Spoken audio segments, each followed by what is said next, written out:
okoze kyamanyi gwe kuminde ku PBS television side world nze baliko wa Idris Obama owensonga munabuwekula akutusako program yaffe gwanga ku gwanga ne political giant wano wetwogera ku bice bigenda maaso wano mu gwanga sako ni wabulu gwanga nine council wano kasooka be yanjulire tutandikira awo council buziza kubatulaba yanza sebo baliko omukubiza program manya nze Kakeeto nga nera ni mutunuzi wa nsonga onako lwalero mu program gwanga ku gwanga the political giant nsoka okuyozayeza bana Uganda bonna batusike ku birungi onako olwaleero nera nakola eri abo bonna abafunye okusoomozebwa n'okunyigirizibwa okutali ku munako onako olwaleero pozi n'ab'ekkanisa abakatuliki tuli wamu nammwe mu kusaba n'okusiiba okugenda mu maaso okwa paapa alabika ng'omukosefumu tusaba Mukama Katonda yo gyali yonna ajjanjabe omuweereza we ate yongere n'emirimu neyanziza nnyo ssebo nkwebaza ebanafe abakatoliki tubasabira papa asuuke kanso twaliko wano wennyini ne twogera ku nsonga ya court marshals okuba nti yagibwako obuyinza okuba nti emisango egimu giwozesebwa ate mu kooti y'amagye so kooti enkulu yavuddeyo negamba nti all civilian criminal gyonna egiri mu kooti y'amagye gidizibweyo mu high court. Kino kivudde ku kivudde ku pressure eri mu bantu okuba nti abantu nabo batandise okumanya okutaputa amateeka waluli abantu babadde tebamanyi nti amateeka nsubira tetugategeera bulungi naye pressure evuddewo okuvaayo ne kooti negamba nti emisango gyonna egy'aba civilian balina kuwozesebwa mu kooti ey'abantu si kooti y'amagye. Sebo okuddako emabega mu nsonga za court martial n'engeri gye bagijjako gye bagitagguluza oba gye bagirinnyamu eggere kyava ku musango ogwasooka ne gugwerera mu constitutional court ye court of appeal naye webeera mu misango gy'okutaputa amateeka etulanga constitutional court omusango gwali gwa Kabaziguluka nga awabira Attorney General Ssaabawabi wa gavumenti mukutaputa oba nga nere ekibuuzo kikole kyali mu musango kwe kuba nti court martial eina obusobolozi obuwuliriza omusango wakati w'abantu ogulimu bantu abatali banamagye kubanga omuntu omunamagye eyo omuntu eyewandiisa okuweereza mu UPDF nera nga asasulwa gavumenti okweza so nga babuuza nti omuntu yenna tasasulwa UPDF akeera ku makya n'agenda akola guno na guli Court martial esooka kumuwozesa era constitutional court yavaayo nerambika bulungi mbu tesobola kukola court martial terina buyinza bwozesa muntu oyo Attorney General n'ajulira mu court enkulu Supreme Court nera ng'ennaku z'omwezi zaali 31 embasa erabidde January Supreme Court neetuula nayo nesalawo nerambika bulungi nti court martial terina busobozi buwuliriza musango gulimu bantu bannansi naddala nga tebaweereza mu UPDF in fact beeyongera ne bagamba nti court martial si court eyeetongodde nti yandibadde tabi lya high court nga wulira tribunal nga wulira singa kisangibwa nti omuntu wa bulijjo asangiddwa n'ekyekusa okuba nti kirina akakwate ku magye nga kooti enkulu eremereddwa oyo aba asobola osindikibwa mu military court. Kooti enkulu tesobola kulemererwa embeera zonna kuba kooti enkulu yo kooti esembayo yesinga amaanyi kooti enkulu yavaayo negamba nti kooti martial terina busobozi buwuliriza musango gwonna gulimu bantu ba bulijjo era nti omuntu wa bulijjo yenna alina kuwuliriza mu kooti z'abantu civil courts omuli magistrate courts high courts court of appeal oba constitutional court then ne Supreme Court naye ne bagamba nti court martial eyo mu kugiteeka court martial eyo entondawo yaayo mu constitution ya Uganda eri mu chapter 8 era nga yatondebwawo ku article 129 egamba nti judicial powers shall be exercised by courts of judicature which shall consist Supreme Court, Court of Appeal, High Court. Kati akayinga akadda ke kaleta court martial kagamba and such subordinate courts as parliament may by law prescribe. So court martial yatondwawo parliament mukayinga ako parliament yaweebwa amaanyi obuyinza okutondawo court kooti endala naye ng'ezo kooti zenaatondawo zinaabeera wansi wa kooti enkulu ne kooti zino endala nga high court so kooti martial bagitondawo mu ngeri eyo yandibadde kunze endowooza yange yandibadde tribunal nandigambye nti tribunal naye mu ndowooza yange wentunuulira ebisaanyizo tribunal byalina okuba nabyo court martial tebirina okugeza competence of the officers mu mateeka okufuuka judicial officer you have to be an advocate ye muntu ali enrolled under the judicial service nga yagenda nasoma back course then na practicing and enrolling as an advocate naye otunuulira court martial muntu bamu olusi avudde mu ntalo Somalia ne bamuwa bamuyise jangu okwatemu wano waliwo emisango egyetaaga okutegeza background ye kifeecho abatagimanyi that's the competence and then otudda ku court yonna as judicial as an arm of government ebako ine emikono esatu ine omukono gwa executive musanga president abafuga then ina parliament legislative hand nera legislative arm yekola amateeka then judicially gwe omukono gwa government ogutaputa amateeka so eno Supreme Court of Appeal wogitunuulira ne bakubuuza gwa mukono ki nekyo kiyinza okuba ekizibu okwandika kubanga otunuulira CDF CDF oyo constitution ekirambika bulungi nti he is appointed by the President of the Republic of Uganda. However, he is not approved by Parliament. So, kitegeeza, he is an office of the executive because he is appointed by the President of the Republic of Uganda with no approval of Parliament. So, n'olw'ensonga ng'eyo ojja kwesanga CDF aina mukama we yamuteeka mu buyinza ate nga wotunuulira Article 128 eyogera ku independence of judiciary. Judiciary wenabe ekola emirimu gyayo ekijja kuba kitongole nga kyetongodde ne court webekola emirimu gyayo tekolera ku order tekola ku wabulwa kati ate ku kya CDF mbadde manyi nti court ewo obuyinza omukulembeze aliko nga General Yoweri Kaguta Museveni yenga yemuwa obuyinza okuba nti asobola okwerondera CDF. Court yemuwa obuyinza, constitution yemuwa obuyinza naye wotunuulira abantu abalala president balonda constitution yayongerako kali with approval of parliament okugeza ng'abalamuzi kabeere chief justice wa Uganda president wa malo mulonda parliament emu approving kitegeeza nti president wa mulonda parliament neetamu approving abatasobola kufuuka chief justice kati CDF walondebwa n'ata approving abeera yeekubiridde side taba independent kubanga alina mukama we yamulonda asobola omugjawo kati independence ya court ebeebuze court martial tesobola kuba muntu dembere lyabwe bange kubanga teri independent. Okay, hao wenyini kansooka tukomerewo katumala okuva mu kalango kaffe tukomewo ate nate.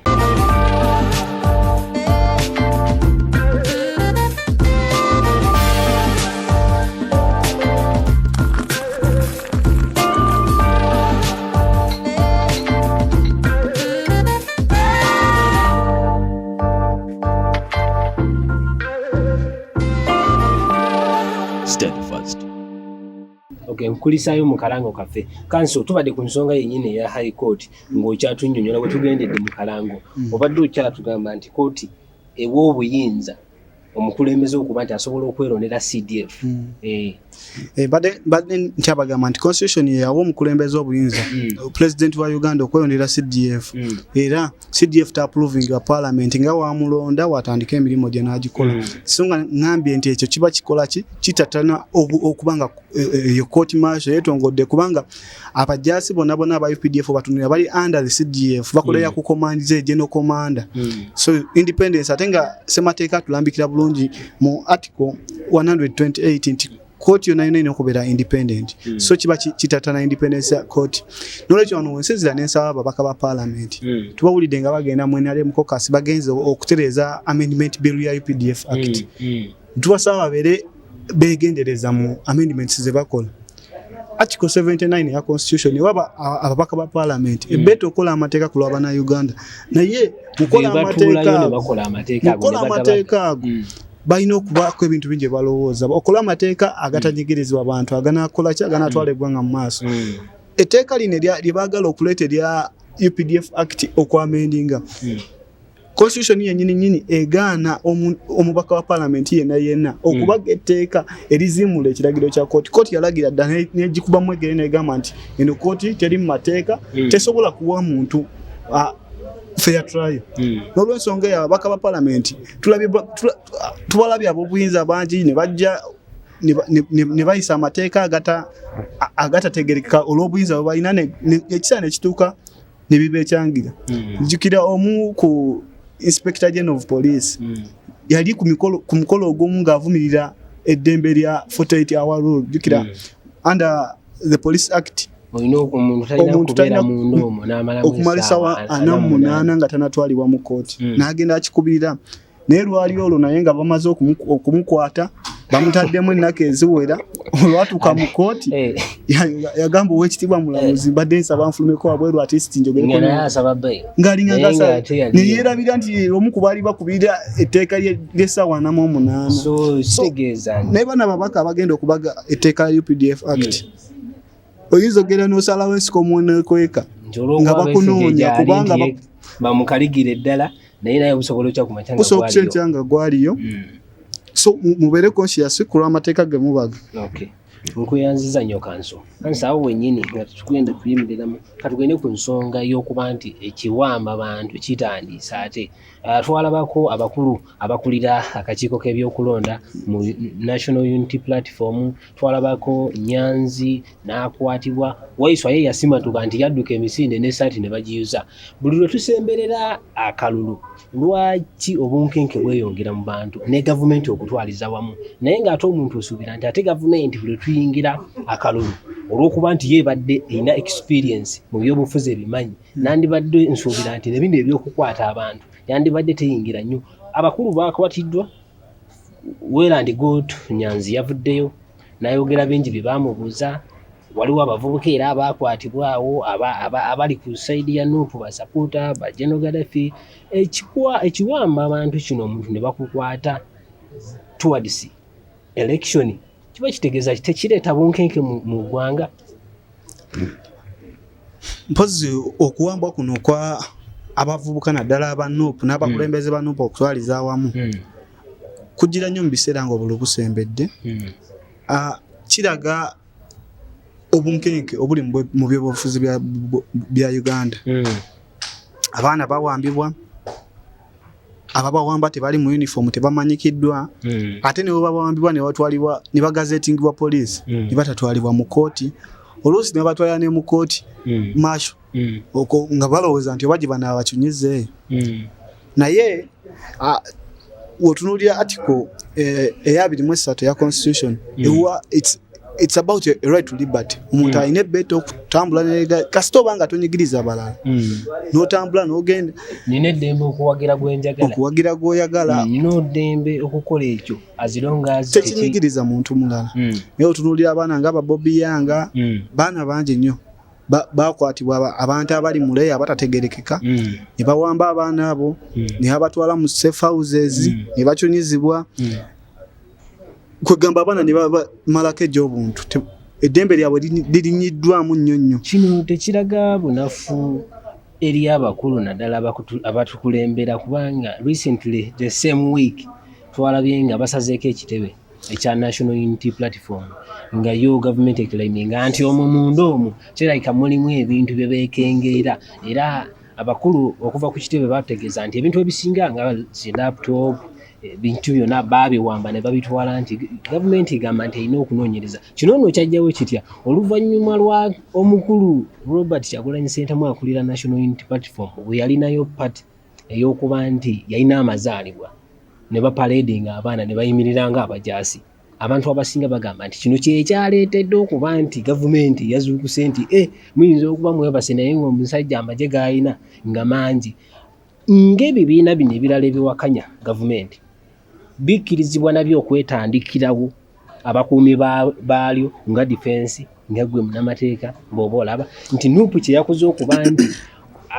akabaga birthday ekirabo kye bamuwadde be baana be babadde batraininga be basomesa mwoyo gwa ggwanga okumanya how to fight for the freedom kubanga yo bwetu bwetegeeza nabo baweebwa eddembe okuba nti basobola okuteekateeka abantu baabwe banaatambula nabo mu future. Tunagenda eyo nga tukyali ku nsonga z'abaana abakwatibwa bulijjo entakera. Ssemateeka tulambika bulungi nti omuntu yenna waakwatibwa balina okumunyonyola mu lulimi lwategeera nga bamukutte banga bamutusiza mu kifo ekituufu mwe balina okuteeka omuntu akwatiddwa avunaanibwa asuubizibwa ne bamunyonyola ensonga lwaki bamukutte era ne bamubuulira n'eddembe ly'okuba nti asobola okukola ki okufuna looya yenna era nga mu article eyanamu ennyo ya constitution eri ku non-derogable rights. Non-derogable rights ge mateeka ly'eddembe ly'obuntu eritaliko kuteesa nti sigenda kuteesa nawe nti bambi neetaaga okuba n'obulamu tebuliko kuteesa olina okubeera nabo. Right to fair hearing nti omuntu yenna alina okuleetebwa mu kooti erina obusobozi okuwulira omusango gwe ekyo tekiriko kuteesa nti nina kusaba permission oba gwani omuntu yenna oba omukutte olina omukwatira essaawa 48 n'omuarrest mu custody then after 48 hours you have to present that person to a competent court and try him before either a magistrate or any other court of jurisdiction. Neto so akwata muntu n'omuteeke mu safe houses ne babacunya bamubazza ebigere babyasiza kiragira ddala nti abantu engeri gye bakutemba n'abaana ate oluusi n'osanga abatte mu court martial waliwo juzi wano Balambe yagendayo okubaga abakkiriza emisango gyabwe pulezidenti abasonyiwe ng'olabira ddala ebintu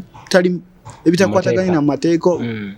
n'abaana be basobodde okukwata ku kitebe n'okuba nti ekitebe kyalumbibwa genda mu maaso. Ekibiina ky'ebyobufuzi kyonna teriteeka liruŋŋamya nti balina okubeera n'eggye lyabwe ettendeke oba abasirikale bonna naye otunuulira embeera gye bakwatiddemu gye bagamba nti paredi yalimu weweebuuza kubaluŋŋamya paredi zino abakulu abayitibwa abakomanda ne president wa national unity party n'omwogezi wa party nga national platform yavaayo n'alambika bulungi nti bano abaana si basirikale tebatendekebwa kulwana tebalina military training wabula abaana batendekebwa kukola ki kunoonya kalulu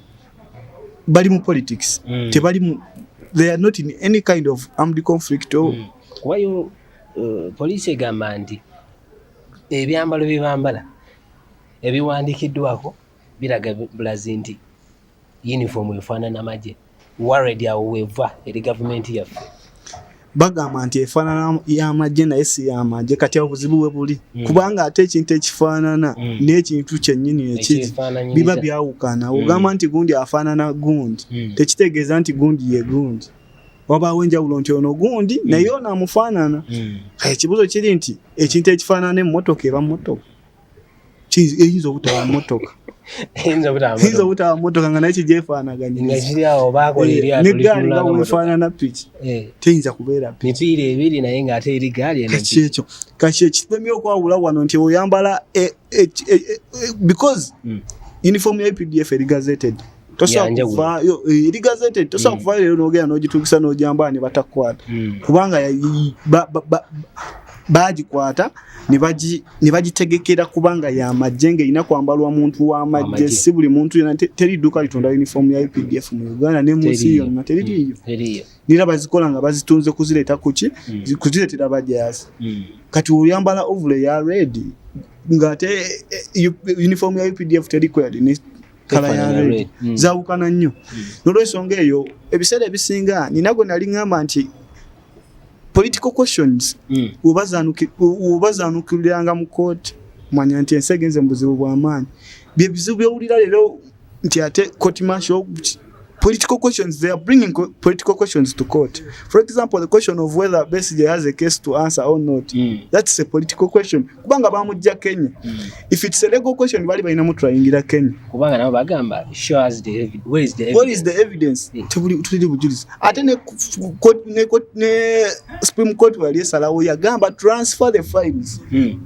From Uganda? From the court martial to civil courts. But did they transfer the files? Mukoti martial bali transferring illegal possessions of firearms. Nga bamuvuna nokola ne mundu bili. Bagenze okutuka mukoti martial bamuvuna na treason. Is that transfer? When government kwate esimu eno oji transferring ojitwale ku UK Mall. Nenkuwa mapesa ate ku UK Mall no wayo je kugamba oji transferring no wayo smartphone. Obokoze transfer eteba transfer go chusiza eno bali balina illegal possession of firearms nga gwe musango gwe bavunana Dr. Kiza Besigye naye lero unakuwa lero mu court martial bamuvunana treason. That's a totally different case. Kiraga nti tewali na transfer bazimula court kyalagira ebintu babikozesa lyanyi neranga nyongera kugamba bana bya bufuzi nadala baka parliament nabo nabetambe obufuzi nti waberanga we kibuzo kyonna nga kya bya bufuzi temukitwala mu court kuchanja Besigye ensonga ze zaali political bulungi nga balina kutuula nga bana bya bufuzi buli wokwata political question ogitwala mu court obogenda kono n'amateeka gange mwena nga vanga agamba nti Besigye voice note circulating ku social media nga agamba nti yali ayagala kutta Mwami Museveni anti voice note weberawo gitwale mu court omuwozese evidence obujulizi banga n'obujulizi nge tests z'obujulizi zaawukana okebera obujulizi buno bunaakozesa oba tebukozese voice note olunaku olwale bayinza n'okufulumira eddoboozi nga bagamba wayogera nibabikuteekako niyo babitwale mu kooti wenazuula nti alina omusango nkakasa bajja kumusiba wanaaba talina musango bajja kumuta kubanga neera rekodi zamenyebwa dda Besigye ye muntu ku nsi 10 asinze okusibwa naye tasingizibwangako musango n'ogumu bamusibye ati kooti agibanja sente nyingi naye tebamusingisangako musango so awo nsizira neŋŋamba nti ekitebe kya National Unity Platform okukyaza babadde basobola okuyita mitendera emituufu ne bagenda under magistrate ne bafuna waranti ne baaza ne bajja bye baagala ne babikozesa ng'obujulizi so sigenda ng'abawannyondo bagenze ng'abawannyondo bakuta enzigi bazikonye bazimenye kyokka nga abalina ebisumuluzo basobola okubatuukira ne babagamba mujje ate obanga okola waranti mu mateeka nyini kifo abalina okubeerawo n'abeerawo n'ojja byogamba nti ogenda bikozesa nga bujulizi ne mubiwandika ne mubisayininga ne mubitwala ne mubikola ki ne mubiexhibitinga muba mwagala bikozesa nga bujulizi. Yagambye Joel Ssenyonyi ndi kaakati bwe tuba mugenda tutwala mu kkooti tuwaabira omusango bizibiti kife bye twahandulinze ova mugende mubikebere tetwabaddeyo niwo bataliiwo nyini bintu so abataliiwo oba olina warrant ekukkiriza obikebera n'okubitwala womala okubitwala owandika okola kopi ey'ebintu by'osanzeemu n'otwala n'ogimuweerezaako n'amanya nti nze ewange bagenze nga siriiyo TV yange bagijeyo n'ekino n'abanga amanyi nti baabitutte si kubitwala ndobanga eyazze n'oyoola yatutte erindaazi n'alitwala yatutte tukivumiranise kuvumirira yenna katulinde tulabe gavumenti kyenaaba eyogerako nekyenaaba efayiniza tulwakuba ekisesa nti ate amawulire getuwulira nti gundi zaabwe nzibu nnyo okuzaakiseesinga nti tekinologi azirimu si mulungi oba abaana abakubira essimu ne babasaba zi password nga tubasabire awo wennyini kawempe ekuta omuliro olwaleero kubadde kunominatinga abakulu abagenda okwesimbawo kawempe tulinayo omukulu Nalukoola Luyimbazi tulinayo Khalifa Aganaga Eke Mukiibi tulinayo NRM yatuletedde Farida Nambi Nsereko Moses Nsereko bangi nnyo Electoral Commission amawulire getwakafuna nti naye Nalukoola ayiseewo wadde tusembeyo okuwulira nti basoose ne bamukwatamuko ne wabaawo n'okuvunga naawo so akalulu kano akali kawempe tusuubire ki kubanga amawulire agava ku ground galaga nti obuvuyo bwatandise dda nga tetunaba na kutuuka wali kulonda tusuubire ki mukana akalulu oba olaba nti saawa zino ate okusika omuwa kutandise ng'ebyobufuzi byonna mu Kampala muno oba mu Buganda bizze biwambibwa ab'oludda oluwakanya gavumenti oba oluwabula gavumenti nera tekigenda kwawukana emakindi emakindi tuze tulaba emitendera mingi gye bayiseemu okutuuka ku nnaku lwaleero aba National Unity Platform bateekawo obusengejja okufuna ababaka baabwe ne bawandulako bwe bawandula okusigaza Luyimbazi Nalukoola bajjako Bansereko Moses olwaleero tubalabye nga Electoral Commission eya emakindi nominatinga bacandidates bano